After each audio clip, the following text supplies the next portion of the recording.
Hi, this is RCSchim and today I will show you different HD cameras, mainly GoPro alternatives or let's say GoPro clones. So here we have the range from GoPro 1, 2, 3 Plus to the Amkov5000 and to the Hawkeye Aviator cam, and in front is the prominent Mobius HD.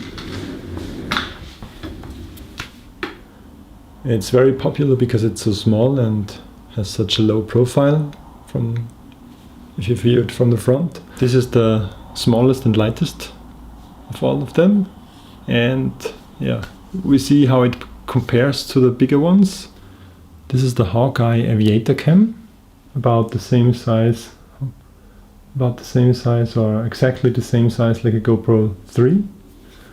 Of course the back looks different, it doesn't have the connectors on the back, and this one also doesn't have a battery door, so if you would want to change the batteries you have to unscrew this. We have the mode and the shutter button up here, which makes it kind of not 100% compatible with GoPro 3 cases.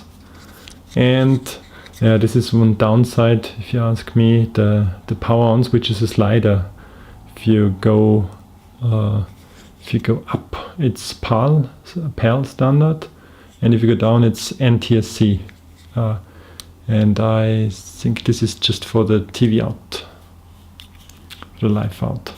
On the other side, you have, like on the GoPro, a slot for micro SD card. And here you just have a TV out, no HDMI out. And if you turn it on, you see the 80%. And then you see U1. For convenience, I put the sticker up here with the resolutions. It would have been a clever idea if they have done it themselves. With the menu button you just switch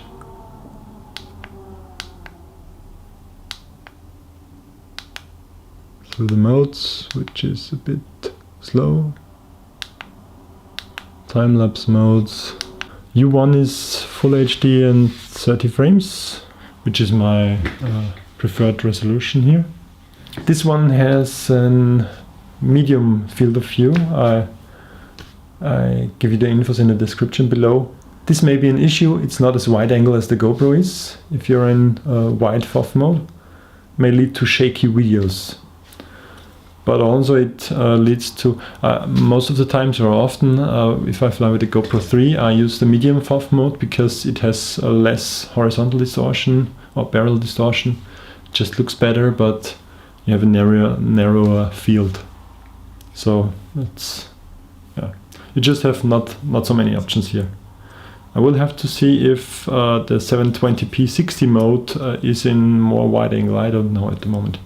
So the other clone, the clone of a clone, I'd say, it's still, yeah, here in the back, Amkov. It still says SJ5000, and this is just not true. There is an SJ4000 which I think is similar to the Hawkeye from the specs, and the SJ4000 had really good reviews, good quality, so they thought if they write SJ5000 on it, it would sell better. Gearbest.com, where I got this sample from, thanks Alta, they already renamed it to Amkov5000, not to have someone buy the wrong stuff. And also Bruce from RC Model Reviews, hi Bruce, if you see this, he also reviewed that and he wasn't that happy about it. I never saw a second review that he talked about. If you saw his review, you already know the downsides. This one has a mode button up here and a shutter button up front here, exactly the same positions like the GoPro 3.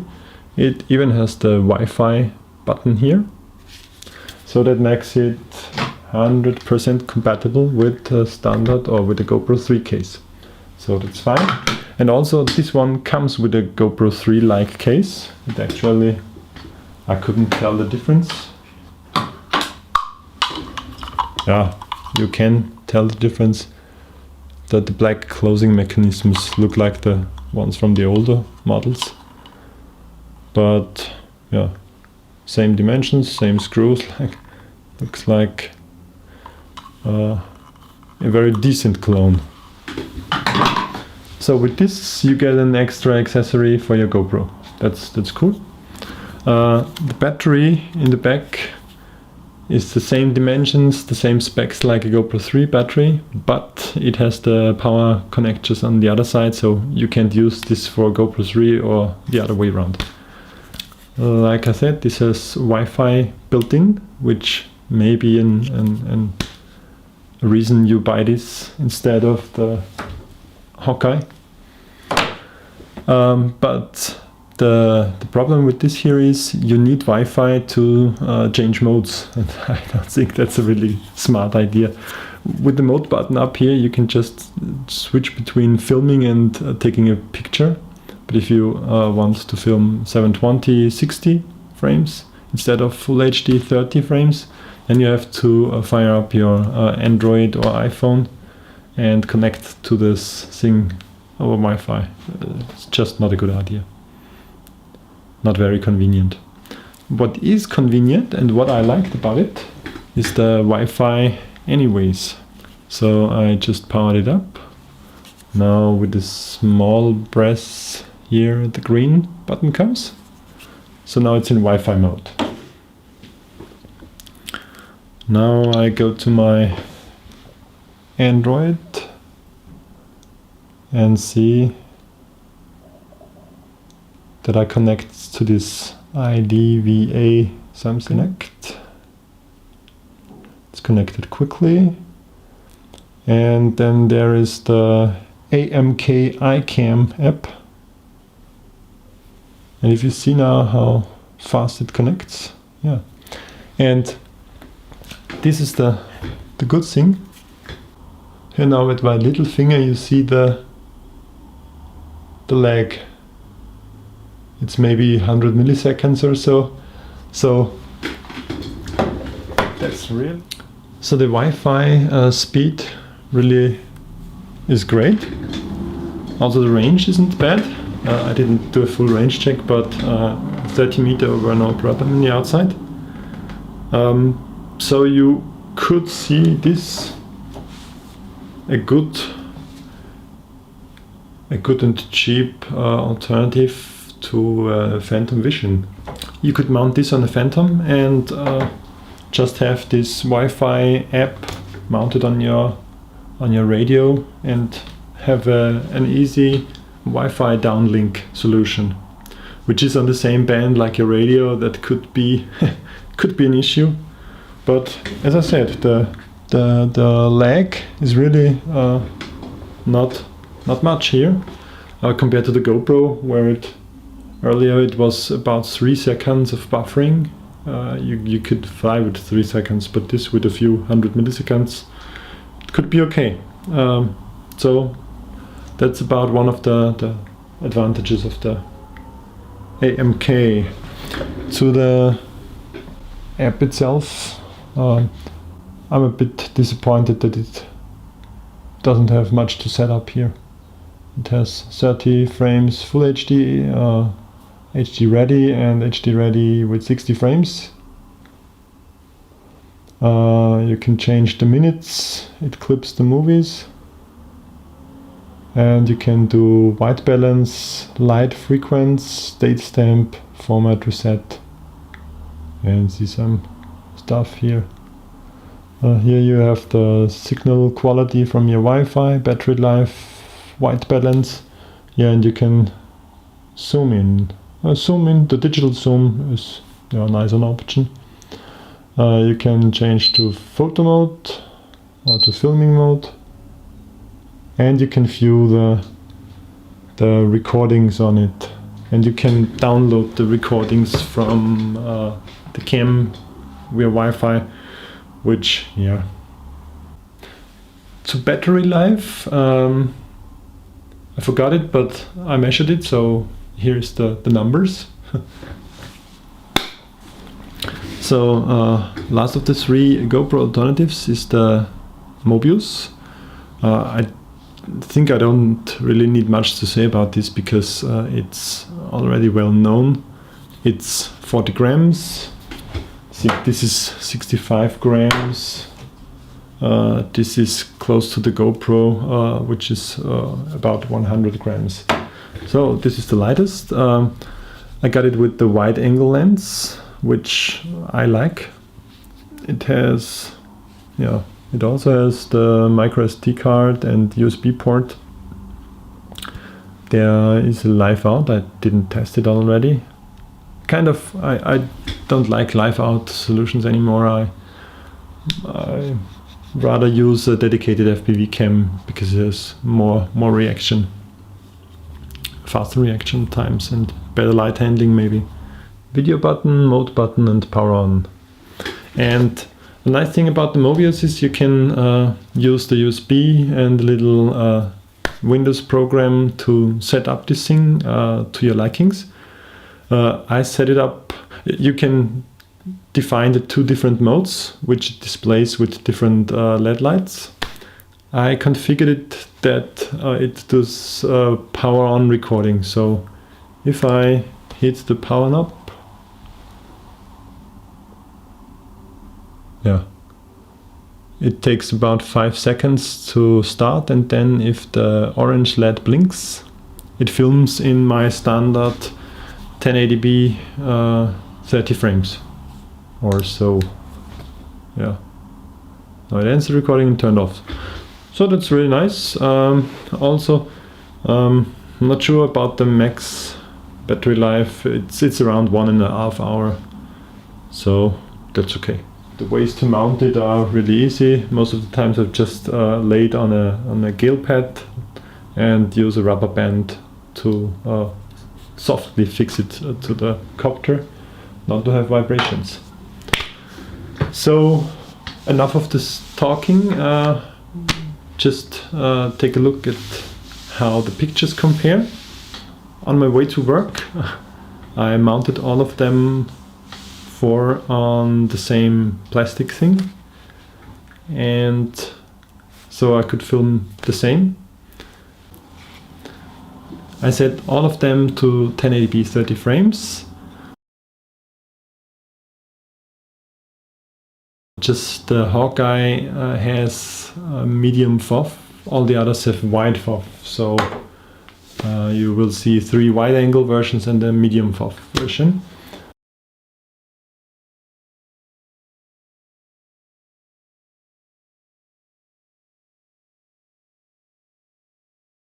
The 30 frames from the Amkov look somehow shaky here. Mobius is a bit better in this. GoPro has wide angle, so it shakes less. And the Hawkeye has a great color. Here you see some examples of the light handling, which is in steps with the cheaper cams. The GoPro just handles the light changes way smoother. And the Hawkeye is somewhere in the middle. All those darker scenes were shot early in the morning. Later I have some shots in the middle of the day.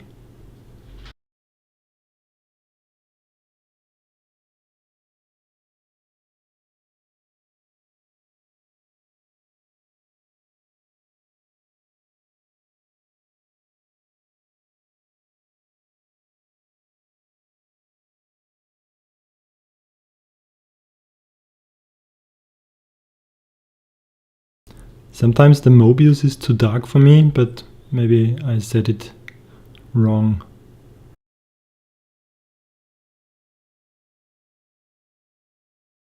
Yeah, and right before I had to go to work, I had this tree for a sharpness comparison, where the Hawkeye, okay, with medium FOV, it has an advantage. These are some shots in the midday sun, where you see different light handling, sharpness in the water, and different color reproduction. But the Hawkeye again looks like the most natural. Here I tried some panning from dark to light and provoked some light changing. Mobius. This is some water power from our company, by the way. Watch like the GoPro handles the sun and how smooth it transfers from bright sunlight to dark. You see no steps here.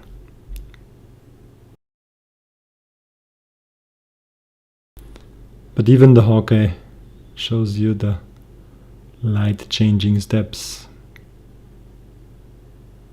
This is another sharpness comparison on a pan, also against the sunlight.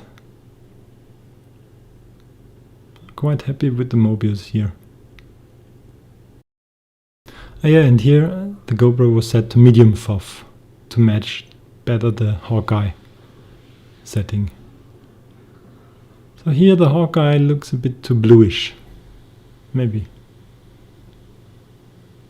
It's just a geometrical image, many lines in it. Again, really sharp.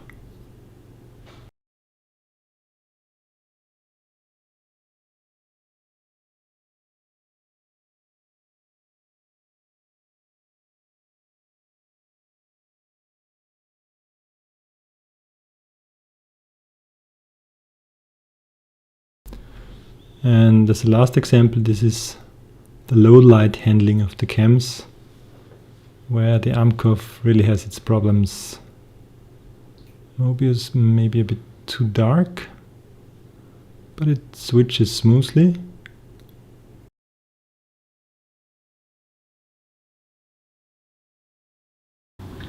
So you saw the different qualities.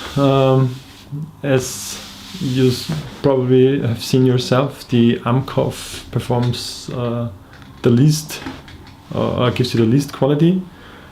The Mobius is really good for its size, and that's why it's so popular. The Aviator cam really surprised me how sharp it is. So image quality wise, this is a really good option. It's really cheap, just not that convenient. I don't like this button here, and the thing that you can change the battery is a downside.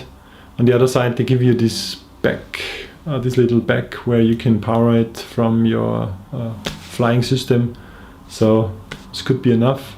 It's just you can't mount it on a Zenmuse gimbal, for example, because it doesn't have the back connector. But with the Tarot and all the other gimbals, you will be good to go with this one.